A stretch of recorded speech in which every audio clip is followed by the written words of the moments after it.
time out winners, and probably a horse who is going to get a little bit further than this. And the standard of form that the other two have shown isn't as high as the one that Justice Day has shown. So, yeah, I can see completely why it's a short price favourite. And it wasn't quite as short as this, but the market has spoken in his favour, and people obviously weren't put off about taking the short prices about him. He won in his debut at Newbury, where he travelled well on the pace, and he beat Steventon Star, who of course we've seen in action at York this week.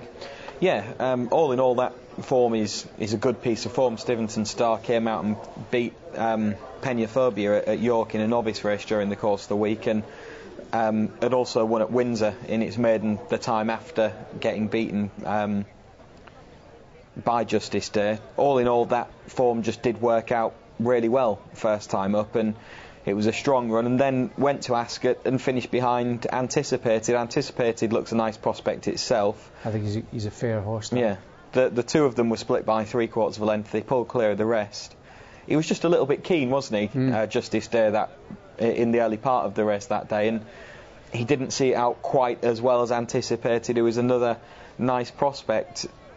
Be interesting to see what they do with him here, if they just give him his head and let him bowl along perhaps, because he obviously just wants to get on with it, and there ain't going to be a great deal of cover, you wouldn't think. The horse who's, I suppose, most likely to go forward and you might get a lead off would be Split Rock, who made all to win on its debut, but Justice Day, I wouldn't be surprised if they gave him his head, because he's got plenty of pace and enthusiasm, and he doesn't seem to want to be disappointed. The unknown, I guess, and this is the sort of caveat in the mix, is the fact that the three horses with experience are all now stepping up from 5 to 6 furlongs. Yeah, I'm pretty sure that'll suit Lady Lydia and Split Rock, and I don't see it being a problem for Justice Day either, but it'll definitely suit Lady Lydia and Split Rock. Both of them have been strong at the line.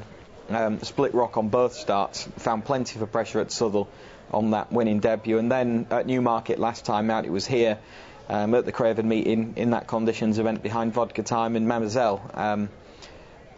Those two horses were being gained on at the line by Split Rock, who was really strong and found at the line and found plenty of pressure.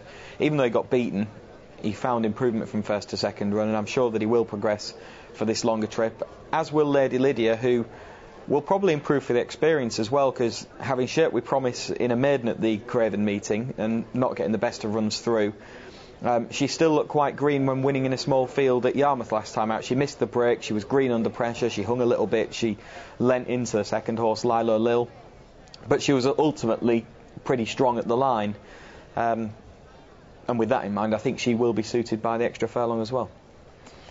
Yeah, she looks like she might have a bit of size just from the TV pictures, but difficult to see just from here.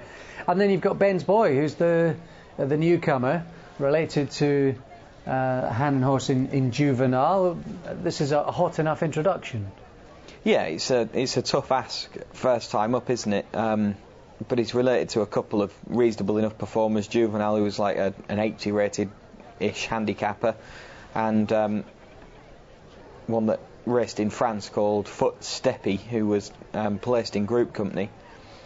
So got a reasonable enough pedigree, but I would think he's likely to want a little bit further. There's a mile and a half winner in his pedigree as well, so I would say that he's likely to need a little bit more distance, and it's quite a tough ask, isn't it? Not only is he taking on horses with experience, he's taking on horses with winning experience and a fair level of form already in the book, so he would have to run to a level to win this that not that many debutants run to, particularly from a stable that would normally see them improve for the experience. But they'll probably pick up some prize money for finishing in fourth spot here, won't they? So yeah, 384 quid for fourth place, so absolutely a place to get him some experience and pick up a little bit of money. And Derek Shaw and Brian Johnson, the trainer-owner combo, have had a really good winter between them.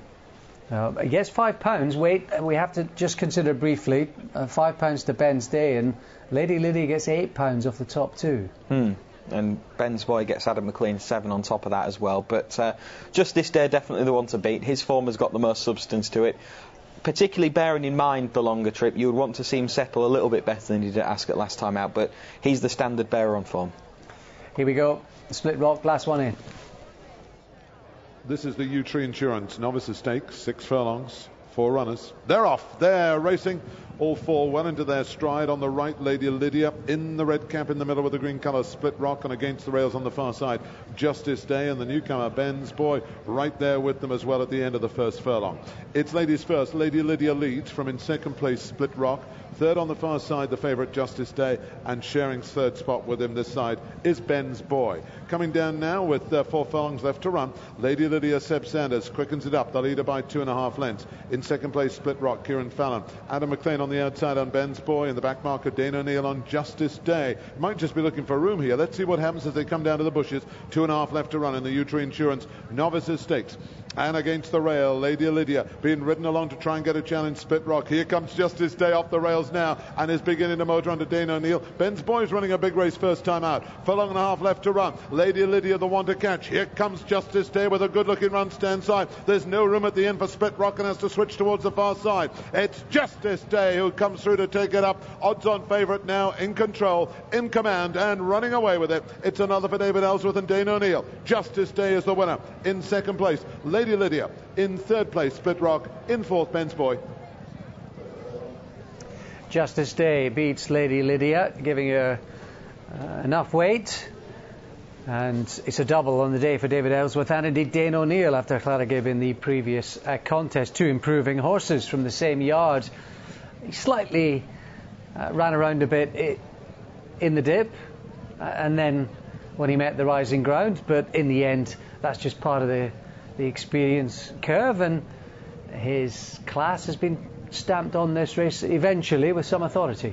Yeah, Dane O'Neill keen just to get him a little bit of cover and found that on the rail tucked in right on the heels of Split Rock, who was tracking Lady Lydia. Split Rock never going that comfortably, I didn't feel, just had to be niggled along at the odd stage by Kieran Fallon, not overly so, but just slightly just nudged into the bridle really.